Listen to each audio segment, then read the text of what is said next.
جو آج P T I نے جواب جمع کروایا ہے کہ ہمارے اوپر تو ذمہ داری عائد نہیں ہوتی ہے، تو وہ جو ایجنٹ وہاں پہ امریکہ میں فورا لا کے تحت رجسٹرڈ ہیں تو یہ ان کی ذمہ داری ہے. تو جسٹس شاہد صاحب یہ گڈ انف ہے، یہ اچھا جواب ہے یا یہ قابل قبول نہیں ہے؟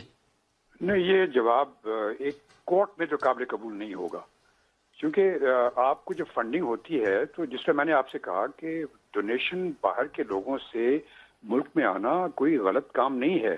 یہ تو ساری دنیا میں ہوتا ہے. لوگ پارٹیز جو ہیں کو ڈونیٹ کرتی ہیں پیسے، امریکہ میں ہوتا ہے، ہر جگہ ہوتا ہے. لیکن مقصد یہ ہے کہ وہ اس کا سورس پتہ ہونا چاہیے، اور سورس ایسا نہ ہو جس سے کوئی شبہات پیدا ہوں. تو اب اگر سورس نہیں بتائیں گے اور یہ کہتے ہیں کہ ایجنٹس نے کیا ہے، تو یقیناً ان کو سورس نہیں پتا. اگر سورس نہیں پتا تو انویسٹیگیٹ کریں اور ایجنٹس کو کانٹیکٹ کریں، ان سے پتا کریں کہ بھئی کہاں سے پیسے آئے تھے. اگر وہ اس کو ثابت نہیں کر سکتے تو یقیناً ان کے لیے بہت ہی خطرہ ہے. سر لیکن یہ کوئی ٹائم فریم نہیں ہونا چاہیے؟ جیسے وہ 4 مہینے یا 3 مہینے دیا جاتا ہے الیکشن پٹیشنز کے لیے، تو یہ تو پھر 5-6 سال تو عمر گزر جائے گی تو فیصلہ ہی نہیں ہوگا، آگے سے آگے جاتا جائے گا. اس میں ایک ثاقب نثار صاحب کا ایک حکم نامہ بھی تھا نا کہ 5 سال پرانا آپ دیکھیں گے بھی نہیں، وہ بھی اس کی راہ میں رکاوٹ بن سکتا ہے کسی وقت. وہ اپنی جگہ ہے. دیکھیے بات یہاں پہ یہ ہے کہ کیا اس پارٹی کو قانون کے تحت صحیح طریقے سے رجسٹر کیا کہ نہیں کیا. اگر یہ کسی طریقے سے ثابت ہو جاتا ہے کہ اس کی فنڈنگ غلط سورس سے، میں نہیں کہتا کہ ہے، میرے خیال میں شاید ان کے پاس سب پروف موجود ہوں، لیکن اگر غلط سورس سے ہے تو پارٹی کی جو رجسٹریشن ہے وہ ایب انیشیو، جس طرح لیگل لینگویج میں کہتے ہیں، وہ غلط تھی. اگر وہ ایب انیشیو غلط تھی تو بالکل غلط تھی، تو وہ پارٹی کبھی پاور میں رہ ہی نہیں سکتی، تو اس کا الیکشن بالکل غلط ہو جائے گا. تو پارٹی بھی ڈی نوٹیفائی ہو جائے گی اور الیکشن بھی غلط ہو جائے گا اگر یہ ثابت ہو جائے. جی ہاں بالکل. یہ کتنا سنگین معاملہ ہے یہ فارن فنڈنگ کا؟ دیکھیے میرے خیال میں یہ فارن فنڈنگ کا معاملہ ایسا ہے جس سے کہ پی ٹی آئی کو بہت خطرہ ہے اور بہت خطرہ ہے.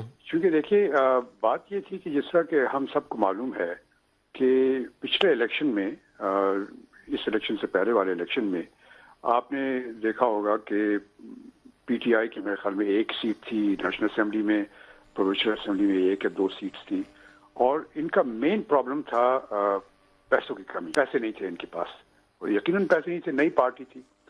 لیکن پھر ہم نے دیکھا کہ اس کے بعد جب یہ الیکشنز ہوئے، اس زمانے میں ان کے پاس بے انتہا پیسے آ گئے اور وہ استعمال کر رہے تھے وہ پیسوں کو.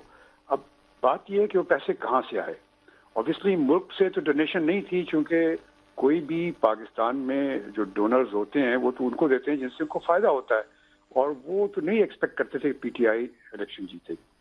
تو یہ پیسے باہر سے آئے تھے. اب باہر سے آنا کوئی غلط کام نہیں ہے اگر وہ پراپر ڈونیشن ہے. جو پاکستانی سٹیزنز باہر رہتے ہیں ڈول نیشنلٹی والے، اگر وہ پیسے وہاں سے باہر سے بھیجتے ہیں پاکستان میں، تو اس میں تو کوئی ڈونیشن میں تو کوئی نقص نہیں ہے. لیکن یہ اگر اس کا سورس غلط ہو اور اس کا پتہ نہیں ہو کہ کہاں سے آیا ہے. سر یہ جو پرٹیکولر کیس ہے جو امریکہ سے پیسے آنے والا ہے پاکستان تحریک انصاف کا، اس کے اندر قانونی کیا مسئلہ ایسا ہے جو آپ نے خطرہ کہا کہ بہت بڑا خطرہ ہے؟ وہ کیا ایسا خطرہ، کیا ہے اس کے اندر چیز ایسی؟ وہ خطرہ یہ ہے کہ دیکھیے کوئی سورس کا پتہ نہیں ہے پیسے کہاں سے آئے، اور نہ یہ ایکسپلین کر سکتے ہیں. اسی واسطے جو ان کا جو فائنانس سیکرٹری ہوتا تھا، یہ مینیجر ہوتا تھا بابر، اس نے جو کیس فائل کیا تھا وہ اسی وجہ سے فائل کیا تھا کہ اس کو یہ سمجھ میں نہیں آ رہی تھی کہ پیسے کہاں سے آ رہے ہیں. تو کوئی سورس آف فنڈنگ نہیں معلوم ہے. اگر سورس آف فنڈنگ یہ ڈکلیئر کر دیں تو معاملہ ختم ہو جاتا ہے، لیکن سورس آف فنڈنگ وہ ڈکلیئر نہیں کر سکتے، بہت مشکل ہے، اور انہوں نے کہہ دیا کہ ایجنٹوں کے تھرو آئے. یوٹیوب پر گوگلی نیوز دیکھنے کے لیے youtube.com کی سرچ بار میں googly news T V type کریں. گوگلی نیوز کے پیج پر سرخ رنگ کے سبسکرپشن والے بٹن پر کلک کرنا نہ بھولیے. یوٹیوب پیج پر اپلوڈ ہونے والی ویڈیوز سے باخبر رہنے کے لیے بیل آئیکن پر کلک کیجیے. آپ کو ہر نئی ویڈیو کے بارے میں نوٹیفیکیشن موصول ہو جائے گا.